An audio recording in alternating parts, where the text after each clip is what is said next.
রফতানি খবরে চাঁদপুরের মাছহাটে কেজিতে ১০০ থেকে ১৫০ টাকা বেড়েছে ইলিশের দাম।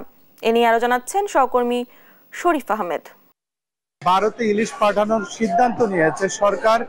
এই খবর ছড়িয়ে পড়ার পর কিন্তু দেশের বৃহৎ যে মৎস্য অবতরণ কেন্দ্র চাঁদপুর মাছঘাটে কিন্তু ইলিশের দাম কেজিতে ১ থেকে ১৫০ টাকা বেড়েছে। আমি যদি আপনার মাধ্যমে একটু দর্শকদেরকে দেখাতে চাই, যে ইলিশগুলো গতকালও কেজিতে বিক্রি হয়েছে ১৬০০ থেকে ১৭০০ টাকা, সেটি আজ বেড়ে ১০০ টাকা বেড়ে কিন্তু ১৮০০ টাকা দরে বিক্রি হচ্ছে। আর ৭০০ থেকে ৯০০ গ্রামের যে ইলিশ সেটি বিক্রি হয়েছে ১৪০০ থেকে ১৫০০ টাকা দরে, সেটি আজকে বেড়ে কিন্তু ১৬০০ টাকা দরে বিক্রি হচ্ছে।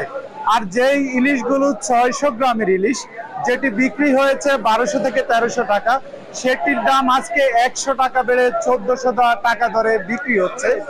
তো আমি এখানে যারা ব্যবসায়ী রয়েছে তাদের সাথে আমি কথা বলেছি, তারা বলছেন যে এখন ইলিশের বড় মৌসুম হলেও কিন্তু ইলিশের প্রাপ্যতা কিন্তু ঘাটে কম, চাহিদার তুলনায় কম।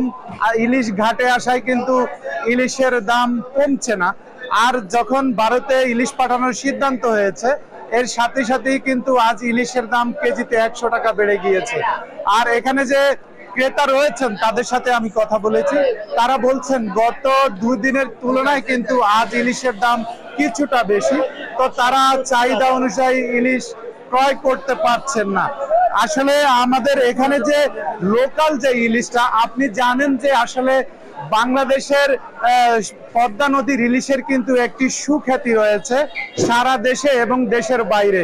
এই পদ্মা নদীর ইলিশের জন্যই কিন্তু সারা দেশে ব্যাপক চাহিদা রয়েছে।